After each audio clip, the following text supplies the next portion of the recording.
students, how are you? Today we have to do question number 3, 4, 5 and 6 of workbook of chapter number 4, magnets and electromagnets. Question number 3, the diagram shows a bar magnet. But this is a bar magnet. This is its north pole and it is its south pole. Part 1, why are the poles of a magnet called north and south? The answer is on page number 49. It will start from this line. The earth affects magnets. If a bar magnet is hung from a thread, it eventually settles to point roughly north to south. The end of the magnet which points to the north is called north seeking pole or N. The other end is the south seeking pole or S. Up to this.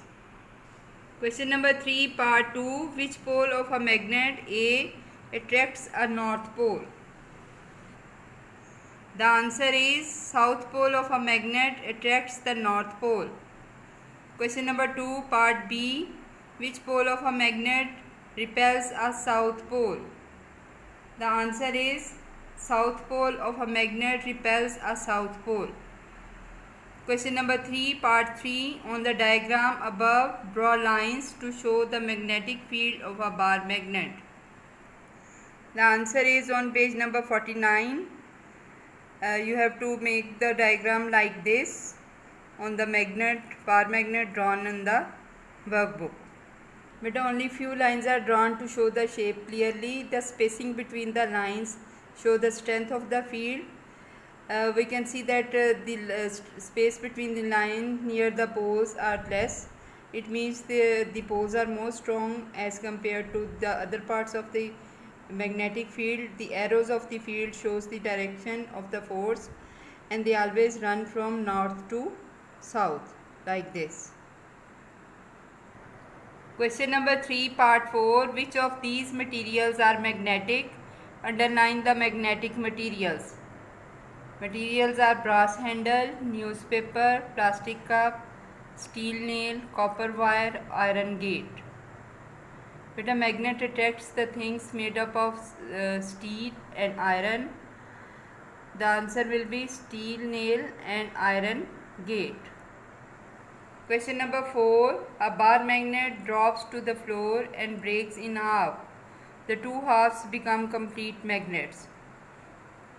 Breaking magnet into smaller and smaller pieces makes the new complete magnets. Question number 4, part 1. Label the poles of the new magnets.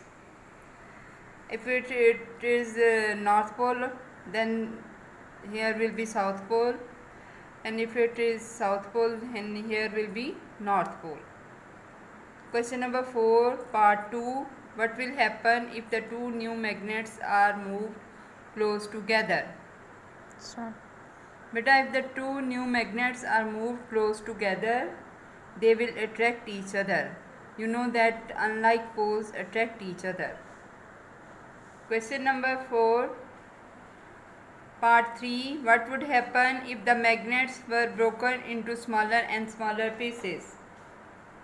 Breaking magnet into smaller and smaller pieces produce new smaller and smaller complete magnets. The answer is on page number 50 from this line up to this line. Question number 5. Use these words to fill the gaps in the passage. Words are demagnetized, domains, iron, magnetized, permanent, positions, stroked. We can think of magnetic materials as containing molecular magnets. Inside the magnetic material like iron, the molecular magnets line up in groups called domains. When a piece of magnetic material is stroked rapidly with permanent magnet, the molecular magnets start to line up. The iron becomes magnetized.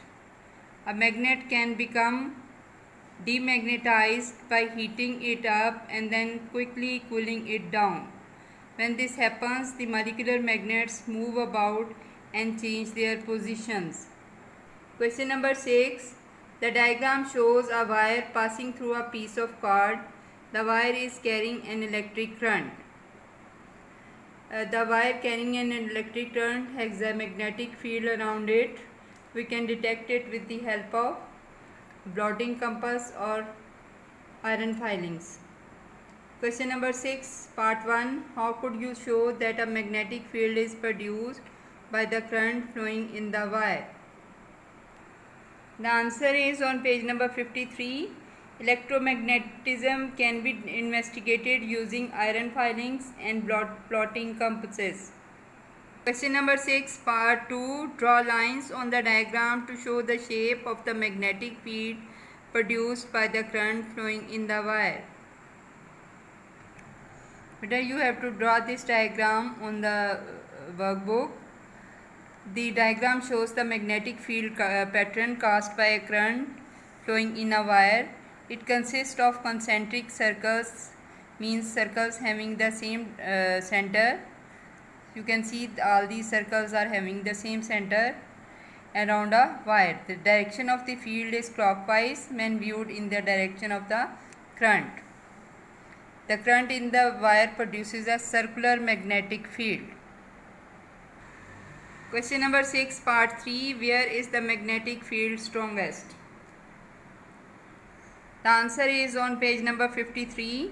The field is strongest close to the wire and gets much weaker as you move further away. Up to this.